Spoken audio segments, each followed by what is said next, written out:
Welcome to the Explainer. You know, buying a home, it's a huge deal, right? Maybe one of the biggest financial decisions you'll ever make, but it doesn't have to be scary. Today, we're going to break it all down into a simple, clear roadmap just for you. So, you're thinking about buying a house. It's super exciting, but let's be real, it can also feel a little overwhelming. There's so much to think about, from saving up that down payment to signing what feels like a mountain of paperwork. But here's the good news. Even though every house is unique, the actual process of buying one is pretty much the same for everyone. And today, we're going to turn that process into your personal roadmap. We've broken this whole journey down into 4 simple phases. We'll start with the prep work, then move on to the hunt, making your move, and finally, the home stretch, getting those keys in your hand. All right, let's dive into phase 1, the prep work. Seriously, this part is the foundation for everything else. Before you even think about looking at houses online, you've got to get your financial ducks in a row. And it all starts with your credit score. Lenders look at this number to figure out how risky it is to loan you a big chunk of money. Now you'll see different loan types have different minimums, like 580 for an FHA or 620 for a conventional loan. But here's the real secret. A higher score gets you a lower interest rate. And trust me, even a tiny drop in that rate can literally save you tens of thousands of dollars over the years. It's a huge deal. Okay, so you might see these 2 different names for credit scores, FICO and Vantage. Here's the simple breakdown.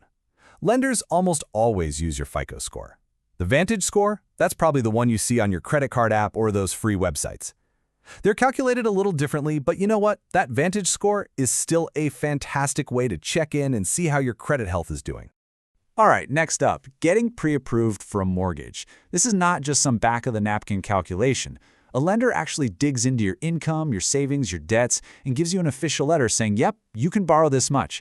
This letter is your golden ticket, really. It shows sellers that you're not just window shopping. You're a serious, ready-to-go buyer. Okay, let's talk about something that catches a lot of first-time buyers by surprise: closing costs. These are completely separate from your down payment. Think of them as a collection of fees you pay to actually finalize the deal. You know, for stuff like the home appraisal, the title search, all that behind-the-scenes work. So how much are we talking? Well, a good rule of thumb is to plan for about 2 to 5% of the home's purchase price. Let's put that into perspective. On a $300,000 house, that's anywhere from $6,000 to $15,000 extra. So you definitely need to have that cash ready to go. Okay, your finances are prepped, and you've got your pre-approval letter in hand. Now for the fun part. Welcome to Phase 2, the hunt. And the first step here is to assemble your A-team. And your most important team member, without a doubt, is a great real estate agent. Seriously, these folks are your guide. They know the market inside and out, they'll negotiate for you, and they handle all the complicated paperwork. There's a reason the vast majority of buyers, we're talking 85% according to Zillow, work with an agent. They're absolutely essential. But how do you find the right one? Well, you should treat it like you're hiring someone for a super important job. Because you are. Don't be afraid to ask a ton of questions. How well do they know the neighborhoods you like? How do they like to communicate? What's their game plan if you end up in a bidding war? Find someone you click with. All right, so you're out there looking. How do you find a good deal, especially when the market is hot? Here are a couple of pro tips. Keep an eye out for homes that have been for sale for more than 30 days. Why? Because those sellers might be getting antsy and more willing to negotiate. And don't be scared of a house that needs a little love. We're talking cosmetic stuff. A fresh coat of paint or new floors can go a long way.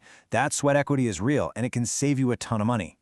Okay, you've been looking, you've seen a bunch of places, and then it happens. You find the one. Now comes the moment of truth. It's time to make an offer. Now, an offer isn't just about the price you're willing to pay. It also includes these super important conditions called contingencies. Honestly, you can think of them as your safety net or your escape hatches. The big 3 are for financing, the appraisal, and the home inspection. They basically protect you and your deposit if something goes wrong. And listen up, because this is a huge takeaway. The highest offer doesn't always win. I'll say that again. The highest offer doesn't always win. Sometimes, what a seller really wants is a quick, easy close. Or maybe they need to stay in the house for an extra month after selling. Being flexible on things like the move-out date can be way more valuable to them than a few extra bucks.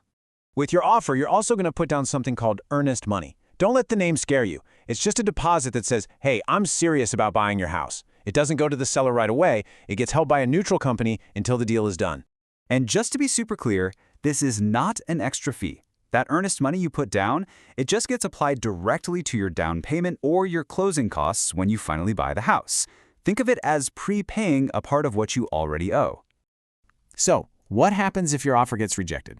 First of all, do not get discouraged. This is so normal. In fact, Zillow found that almost 60% of buyers have to make more than one offer before they finally get a yes. So, hang in there. Persistence really is the name of the game. But then, you get the call. Your offer was accepted. Congratulations! You are now in what's called Escrow, which is just a fancy way of saying you're in the home stretch.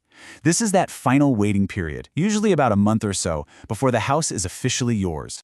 So what happens during this time? Well, a lot. You've got the home inspection, where you bring in a pro to make sure there are no scary surprises. The bank will order an appraisal to double-check the home's value. And all your loan paperwork goes through one final, detailed review. Again, these are your last big safety checks. The inspection is all about the physical condition of the house. The appraisal is about the financial value, making sure that you and your lender aren't overpaying. Both are absolutely crucial. And then comes the big day, closing day.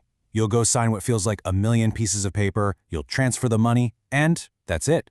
Once all the I's are dotted and T's are crossed, they hand you the keys. And just like that, the house is yours. You're a homeowner.